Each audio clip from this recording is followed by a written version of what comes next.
we have 20 minutes until lunch, so let's talk for a while and then we can take a break. Important procedural question. Is lunch going to be here or after you're here? Procedural question. I love that. It's here. Okay, so I'm sorry. Steve, I think, wanted to respond to something. Yeah, Sarah, part of my job coming from the diverse sort of, backgrounds that, well, I don't have to do this, I don't think.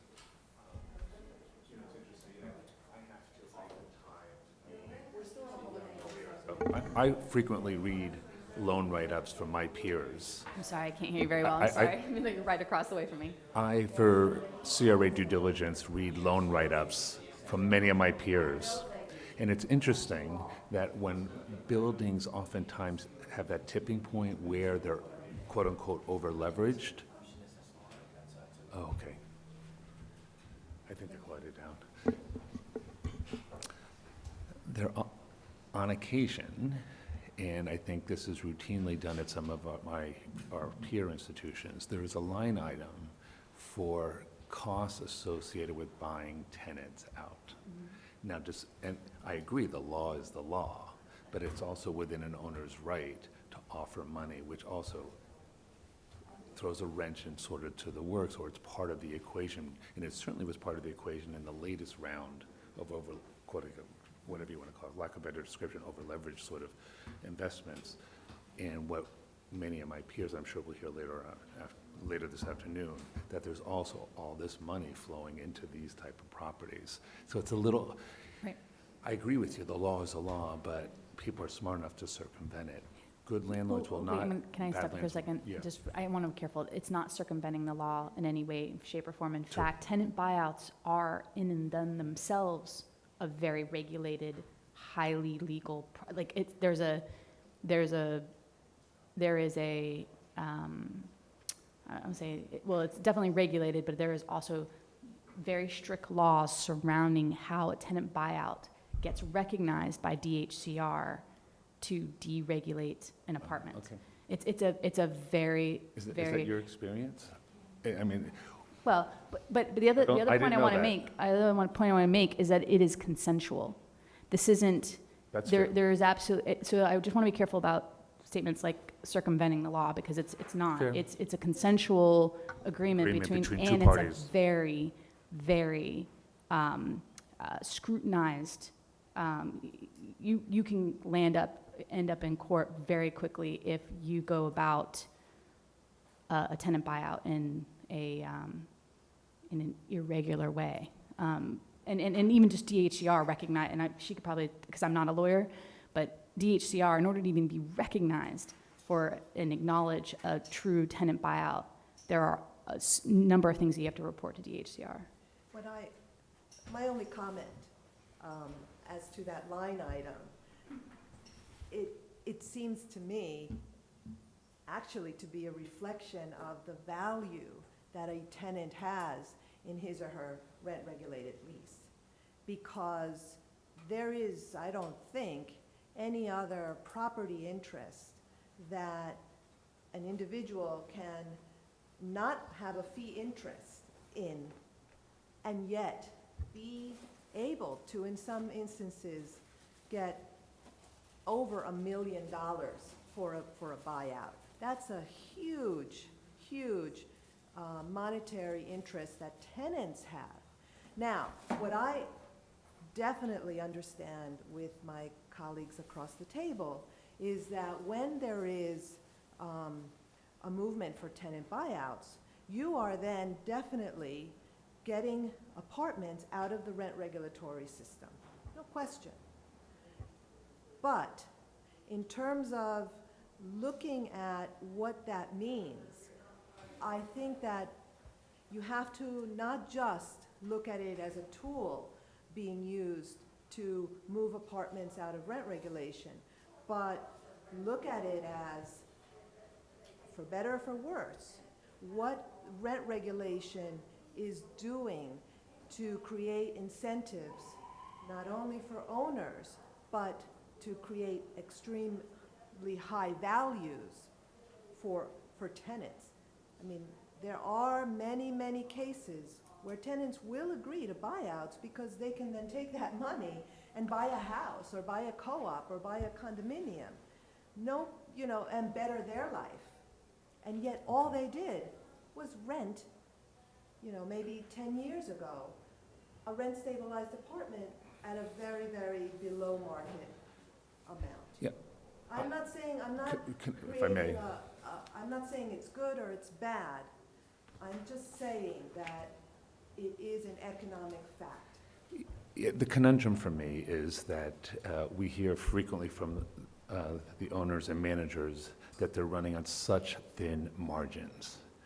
And the flip side of that is that these sales prices are just increasing. And when you have unsophisticated buyers buying, you know, 10, 15, 20 times the rent roll or something, I don't get it. And in our charge, depending on who you speak to, is to, you know, maintain the integrity of the board and our mission. That's in contradistinction to it. It's a market force, and it's something. It's just a conundrum. It's like these two different things. Why, if the margins are so thin, are the values so high? And when you have unsophisticated people entering the market, or maybe very sophisticated people entering the market, it's an enigma for me. And I'm not looking at the tenant side, because they're acting in their self-interests.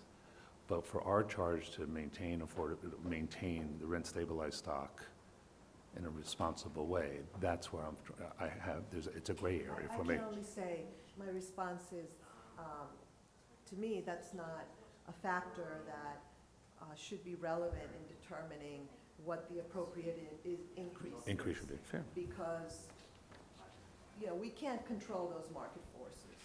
And But we're considering market forces in our assessment. however, we're really supposed to be looking at preserving the regulated housing stock, to have those owners that are not interested in selling to the, as you put it, unsophisticated buyers that seem to be. Or I'm saying even on the other side, sophisticated enough knowing how to work the system. If it's happening, what? System to deregulate units, but. Through you know, buyouts. create. I didn't realize that it was regulated. I always thought it was under the table. No. Maybe it's, yeah, Okay, I don't, Harvey, that's the first, I always thought it was a very different protocol. Bring your expertise. I welcome it. I actually want to go back to what Jack said earlier, that our goal here is the rent guidelines were to preserve affordable housing. I think that's really our goal here. So I'm glad we're on the same page of that.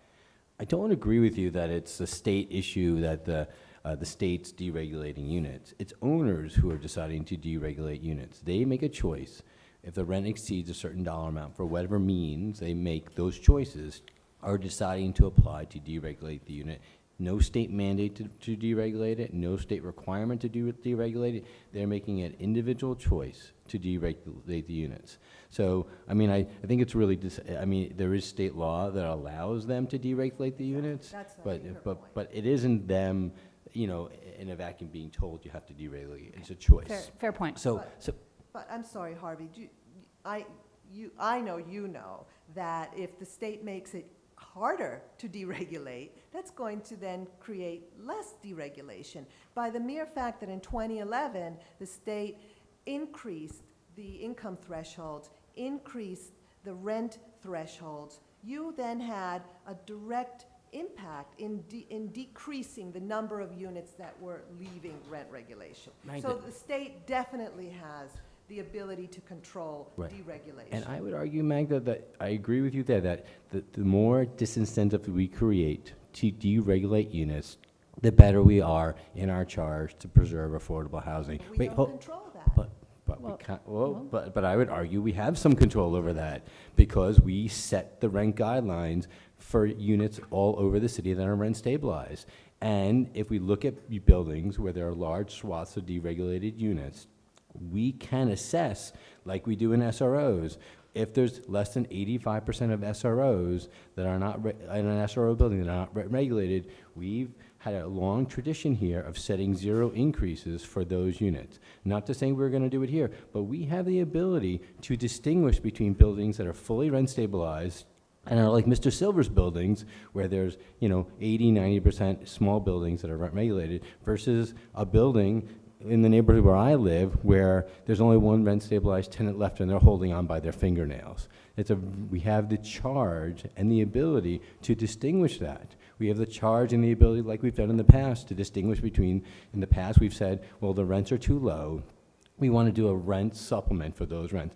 We have the charge and the ability to flip it and look at it a different way. Maybe those rents are too high, and maybe those rents that are at a higher level, we should take a second look at those rents that are at $1,500, $2,000, $2,500, and maybe those rents, are different. And I do think we need to think about what net operating income is in a building to make it functional, right? Those are really important things that we're thinking about. And it makes a difference then if a unit's at 800, 1,000, or 1,800, or 2,800. Right. It makes a difference to that owner. It makes a difference in every building because it's all about cash flow. Whether the taxes end up becoming 30% of their income, or 40% or 10%, it really depends on if all your rents are at 2,500 and none of the rents are 800 versus all your rents are at 800 and none of them at 2,500, it may affect your bottom line. So those are factors that every owner considers. That's why they're pushing to deregulate these units. That's why they're pushing to do buyouts. You have a rent of $1,000 and you say, I'll give this tenant,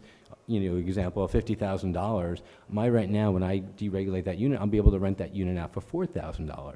So I went from $1,000 or $12,000 a month of income, $12,000 a year in income, to now $15,000 a year in income. That income now not only just has increased my income, but it increases the value of my building by 8 or 10 or 15 times the rent roll. So now $50,000, and that's gave me an extra, $500,000 in equity for my building. Either I can borrow more money if we think it's over-leveraged, to over-leverage the building more, or to have that $400,000 to buy another building, because I can leverage that money to buy another building. Those are real factors.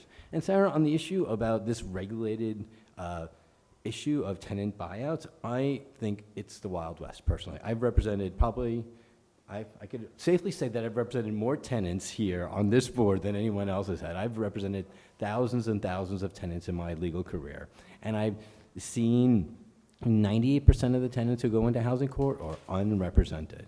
98% of the owners who go into housing court are represented. There's an imbalance of power in that system. And tenants waive their rights all the time because they don't know and they don't understand. Tenants move out of apartments, tenants sign agreements, not understanding their rights all the time, and they waive rights to rent stabilization, they waive rights potentially to succession of apartments. It happens time and time again. And I can tell you that the thousands of people, I haven't represented thousands of people in holdovers, but I've seen it more than I can tell you, where people were went to court, signed an agreement, didn't understand it, was gonna move out. The last second they come to our office and they're like, I have to move out tomorrow. And you're like, what are you signing? They're like, well, I didn't understand it. The lawyer handed it to me and I thought I had to move. And then you go back to court and try to undo the agreements, get back to court, and get them to an even playing field. But it happens day in and day out for the 30,000 people that are evicted in New York City every year. So I see it regularly. I don't think it's a regulated industry. I think buyouts happen really, seriously, in a problematic way that is not supervised by any government agency here. You threw a lot of really good points out. I always start with the last one and then work my way up. But just as it relates to that, I should have probably been careful. I don't think that it's a regulated, that every landlord has a legal representative, and a tenant can have a representative negotiating these agreements. They are consensual in that no one is forcing anybody. There's no mandate or anything that would force a tenant to sign an agreement. Usually what I imagine what happens is that they look at the economics. They may not know what the rights are that they're waiving. Usually, by the way, too, the rights that they're giving up the right to their apartment. What is regulated and closely watched, just before I go on to that, but I'm laughing a little bit because there is actually an entire cottage industry of attorneys that call tenants, rent-regulated tenants, all the time.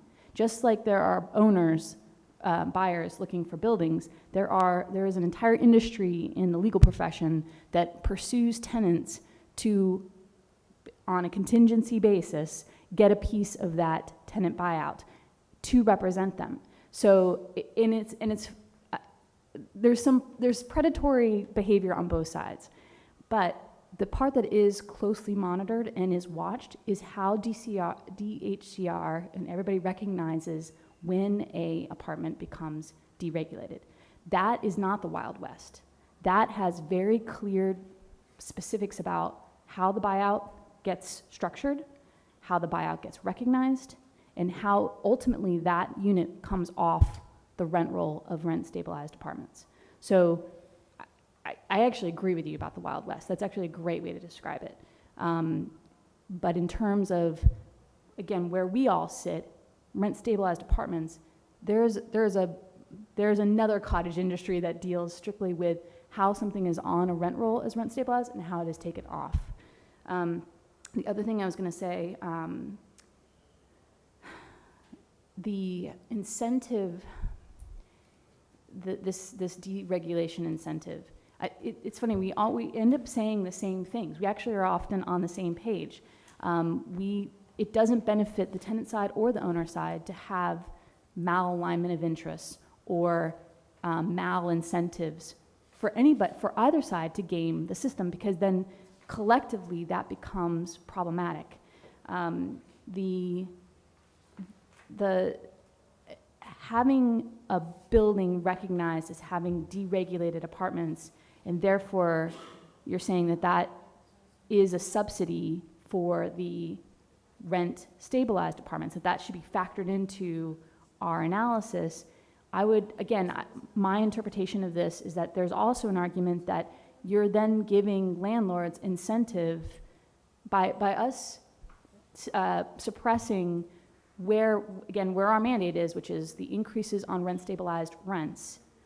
We're giving landlords even more and more incentive to have more and more deregulated apartments to subsidize the rent stabilized ones. So while you want to include it in your calculation, my plea to try to find just some kind of statistical way to isolate rent stabilized apartment revenues and rent stabilized apartment expenses on a per unit basis is to avoid, and us looking at what these costs are and what these rent increases are for a rent stabilized unit, and not trying to smush the pie together, because I do think there's a danger that if we give landlords more and more incentive to deregulate because we're not holding up our end of the bargain on the rent stabilized units, that also has a negative effect for both sides of the table. So maybe I wasn't very clear. Was I clear about what I was trying to explain? Can I say something? I think that we're talking about, and it's true, we obviously have presenters talking about the landlord's perspective, right? And I think it's really important to sort of consider how buyouts also happen, right? They don't happen in a vacuum when we sit at a table and we discuss, and it's a amicable agreement between two parties.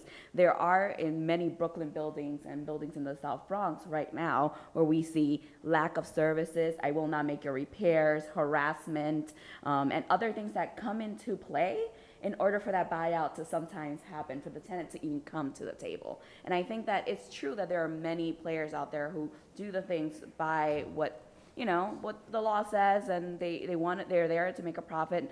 And I think that that's great. And I think that that's a system that's why we love this country, and that's why we're all here and participate in a productive way. But I also think that we need to keep that in mind, because when you see that item on your calculations, when people I see it in the buildings and on the ground as no heat and hot water. The super said that he will not make my repairs. They're going to call immigration on me. They're going to say that I have too many people living in my apartment.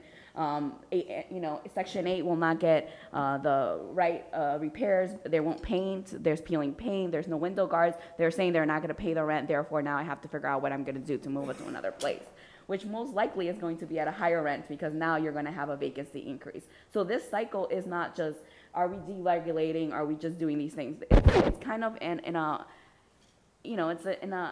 there's a lot of other things that come into effect in order for some of these people to come to the table. And you can go to Brooklyn and go to any of those nonprofit organizations who are on the ground, working with tenants. And I can probably say, out of all the tenants that I go into a building to organize a tenant association, I see maybe 3 who say that they can know legally they can call 311 without having any repercussion or harassment or fees. And we see in our buildings specifically one landlord who owns over 90 buildings, that he charges 80% of his tenants' fees, washing machine fees, legal fees, NG fees, repair fees. And legally, he can't because the tenant's been lived there for too long, and they had these things before the landlord even bought the buildings. So there's a lot of little things that go in to kind of bring up that bottom line a little, and also to see if tenants are burdened so much that they'll leave, and we'll get that 28%. You can get an AI increase. These are permanent increases. I feel like the conversation we keep saying, they have to make $30,000 of repairs. They pay themselves off and continue to pay themselves off. An MCI is permanent increase. It does not go away. Tenants continue to pay for it. AAI, the same thing. Vacancies, the same stuff. And, and a buyout, it affects everybody. And I feel like we keep speaking about, the cost or things without seeing the other side of how it affects, the larger picture sometimes. And I just wanted to kind of throw that out there because I think it's important to think about it.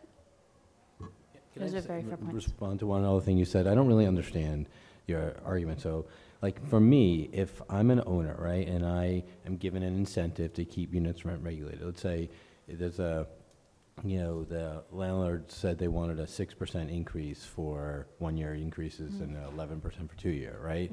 So if we agreed to a 6% increase for 1%, with hypothetical, right?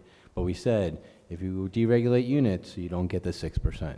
Doesn't that create an incentive to keep those units rent regulated?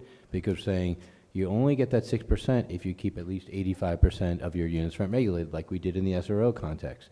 That creates an incentive to an owner to say, well, I'm going to get my increases if I keep these units regulated. It disincentivizes bringing units to market. Harvey, let us not be naive. Let us not be naive that an increase of a minor percentage for a rent-regulated apartment is going to cause an owner to, oh yes, I want to keep this rent-regulated apartment when I can deregulate the majority of my building, because now the guideline board is saying if you're going to discount deregulated units, I'm going to want to keep more of my building deregulated. I'm going to want to create more deregulated units. In the SRO context, what has happened? We have seen over the past years where zero has been granted to hotel owners, a diminution of SRO and hotel units. I don't have those numbers, and I'm hoping we will be provided with those numbers, but there is no sane owner who will buy a hotel building when they are only getting 0% for the hotel units. They will do everything in their power to buy out those tenants, to create more deregulated units, because that's the way they're going to sustain their investment. I mean, I don't understand your logic at all. I think that you are creating, that proposal is actually dangerous and counter to the goal of affordable housing. I am so concerned about that form of thinking in terms of maintaining rent regulation in the city of New York. What you're saying is, let's just pretty much let it continue to bleed, because we are giving owners even more incentive to create deregulated units in their buildings.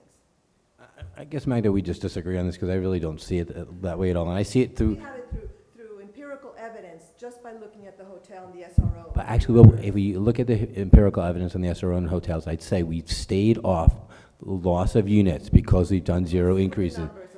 And it's because of those zero increases that we're able to protect the little stock that we still have. And we've heard it not just from the advocate, but we've heard it from the residents who live in those hotels saying, the only reason I'm able to stay here is because these increases have protected my affordable housing. And I would argue the same thing. If we're seeing an owner who's moving towards deregulation, you're saying there's nothing that's going to stop them. But for the owner who's a good owner, we're incentivizing them keeping units inside of rent regulation. So I think we just really see it from a different lens. And I don't think it's dangerous at all. I think by not thinking about it, it's a dangerous prospect because we're bleeding units every year. 10, 20,000 rent-stabilized units. Every year we're losing them.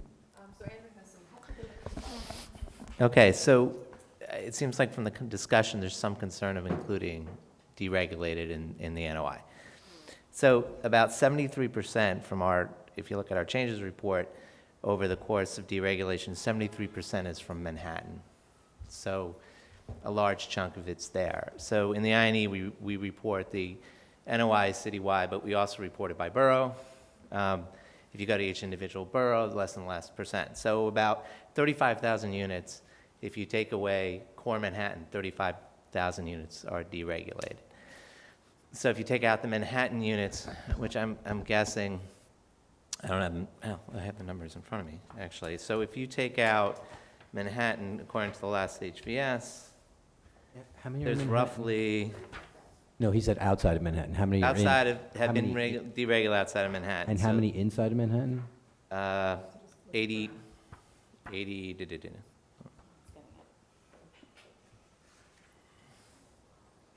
So 93,000 have been in Manhattan, roughly 35,000 outside of Manhattan. So you take a look at the HVS data, stabilized units, if you take Manhattan, has about 260,000 stabilized units. So the other roughly 800,000 units are in the rest of the city, although some of that's in Upper Manhattan because this is, core without. So if you take 35,000 to those hundreds of thousands of units, I'm not sure how much NOI is impacting that group. So perhaps looking at the NOI without core Manhattan will give you maybe a better sense, approximate of if you don't want to look at the regulated, What about other sources of deregulated income, impacting. like commercial space as well? You'd have to extract that. Well, that's, I would assume that's higher in core Manhattan as well, yeah, so but it still would have to be subtracted out. So that's one way to get to that. In terms of trying to match the HCR data, we don't have the INE data set. They won't give it to us. There's privacy protection going on there, so they give us summarized data. So only any kind of match, they would have to do it for us because we don't have individual building data. So there's no way to get to that. The DHCR does provide each year, though, a look at the total granted amount given for MCIs, and they report that to us. So the total amount granted in 2012 was $120 million, roughly, from MCI applications. That's on the income side or the expense side? That's the expense Okay, side. capital. And then on the income side, they said over the past 5 years, so taking a look, I guess, from 2008 to 2012, $899 million had been seen in MSI increases over that period of time. That's the rent. Right, so if you add up, right, so what you get back, so we do provide it from that form, we don't match it building to building, Right. but there is some indication on the amount being What was- spent on what was that? capital expense, which was about $120 million.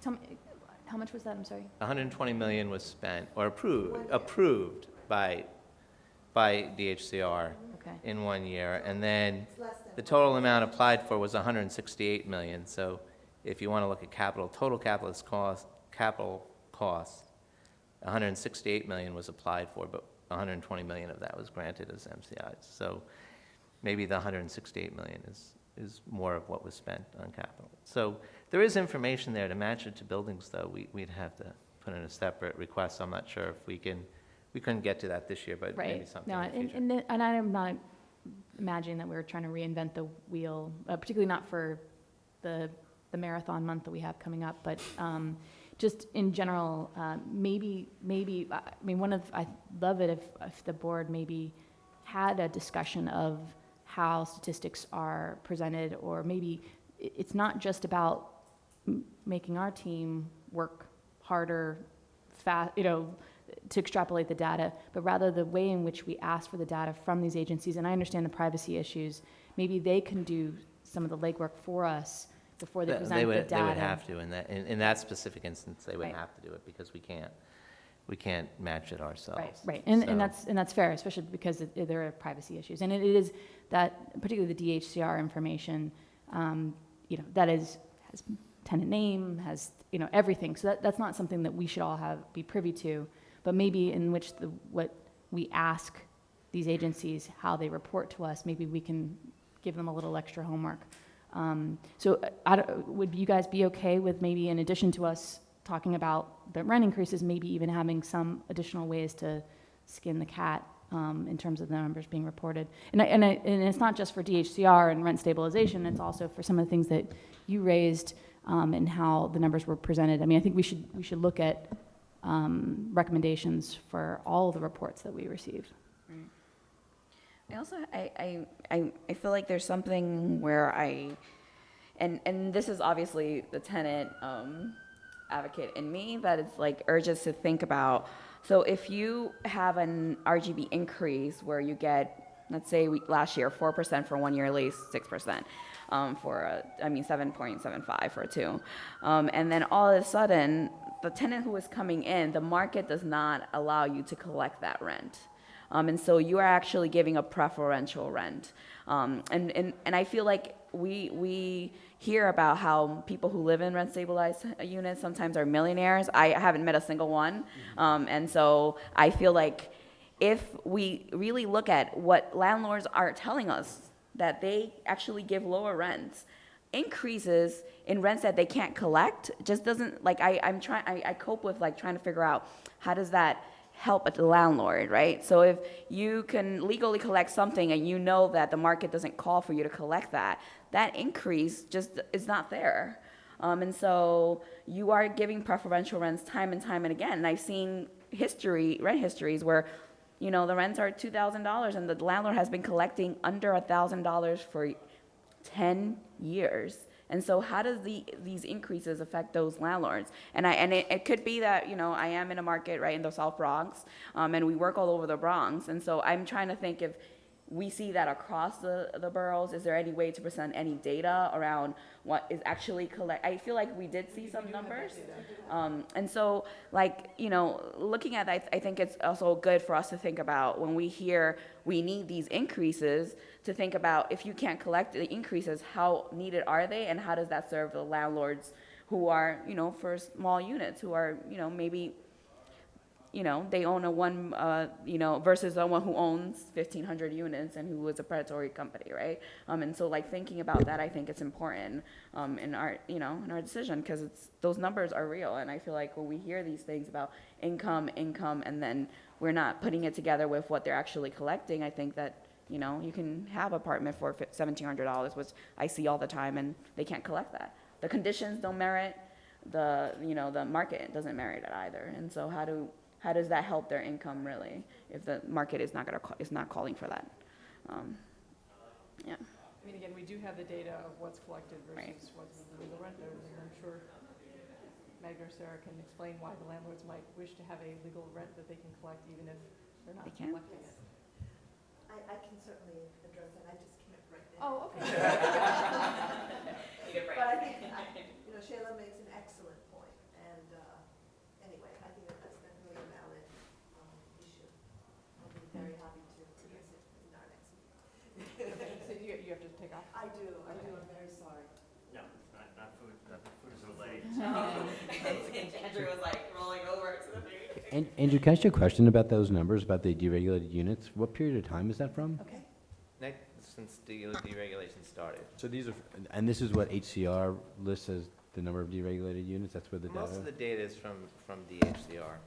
Yeah, I mean, it's what's been registered as being deregulated. When did deregulation fully kick in? Was that 93. It's in the 93 93. law. 94 is really where you go back to, because there was, you know, that's where the records start to show it.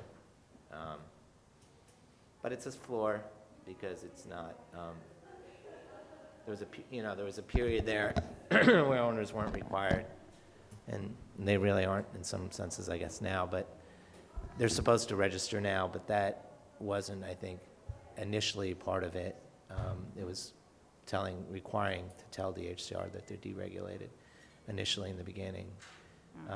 So we we call that a floor, and then there's certainly some people who don't register when it happens, just like they don't register, you know, it's just the nature of reporting anything, so. So for a while, they didn't actually require you to report a deregulated? Right. Yeah, I don't think it was until 2000 that they actually required it to be reported, but they were reporting it. I mean, think on the owner's perspective, they want to show the state that this unit is out. So I can't say that how many people didn't report or did report, but DHCR became much more involved with it, about 6 years after the law. Can I ask you, do we have data that says how many rent-regulated units DHR reported in 1993 then? Do we have that number? prior Well, they to didn't the- exist in 1983. so- 93. Oh, I think you said 83. No, 93. So, because that's, They may have it. I don't think we have it. Just curious, what's the, well, if we haven't, I have a floor of what happened, how many units we think we had in 1993, and we know how many they think we have now, that's useful information. I don't know. I mean, we could see if that's a possibility. I don't know how far back they go, how much keep far those back they'll- records. or they'll If tell they can us, go right? back to the 1993 registration and get that data for us. I just know that they can go back to 1984 for registration when we ask them to, so they can go back to 84. I don't know why they couldn't go back to 93. Oh, I guess they would. I've never requested data that far back, but they probably, I guess, Yeah, maybe they I do. mean- I mean, I could put that as part of the questions. Yeah, it'd be because then that gives us a sense of, like, if we have the unit count in 1993 per borough, and we're saying that 93,000 have been taken out of Manhattan and 35 out of the other boroughs, we can see where those, if there are pockets in neighborhoods where we've seen a deregulation of units, and that will just, I think it's just more information, the better. And there's a valid point that if Manhattan's so different than the other boroughs, maybe that's a conversation about, looking at the data that's non-Manhattan specific in a more holistic way, looking at NOI and things that are outside of the Manhattan corridor. I would assume that it would happen along the Brooklyn waterfront as well, around Williamsburg and so forth. It would be a correlation to sort of the gentrified neighborhoods, but I don't know what causation or what point you'd be trying to weave here, but, We only have, we have it by borough. They don't have Borough. it by- yeah, we don't have, Yeah, yeah, so, right. Well, and Shayla, it's interesting what you raised, because I hadn't really thought about that, about the difference between the legal rents and the preferential rents, and we're increasing the legal rents. That also happens on the deregulated side, and you'll see that in neighborhoods where like Manhattan, which Stuytown is in, where the difference between market rents and where the rent stabilized rents are, I think that is probably the biggest incentive for any of these equity firms to go into a market, to say these units are so significantly below market.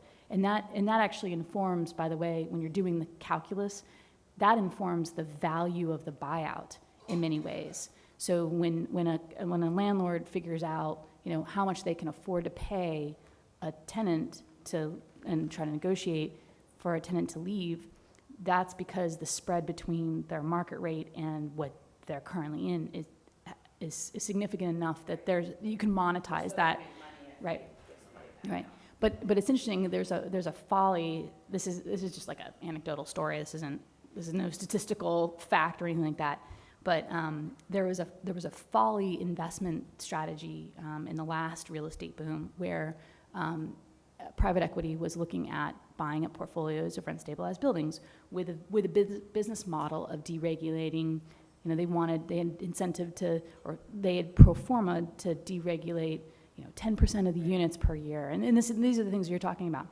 But what was interesting was that they didn't do their homework to figure out that the market rents and the regulated rents were the same. And so when they were so excited about something being checked off as deregulated, they got the same rents as a regulated apartment. And there's tons of great fodder about the fact that those investment strategies failed. And so it's all interrelated. There's not in any way, shape, or form do I want to make it sound like it's one way or the other way, or it's only this color or not that color, or it's binary 1 or 0, but it's all interrelated. But I think that's something to keep in mind, right? So there is an incentive to higher the rents, and as you're saying that, I was like, of course, because if I can legally charge $1,700, someone's paying $900, and then they want to fight for their rights. They want to, organize a tenant association. They want quality repairs, whatever it is that maybe you know, that building is like, has not gotten quality repairs for a really long time, whatever. All of a sudden, when your lease is up and you have a preferential rent, the choice isn't there. The landlord doesn't have to agree to give you that preferential rent. They can hike it up to the legal rent now, to the same tenant, just to push, you know, just to say, hey, I don't want you as a tenant anymore, right?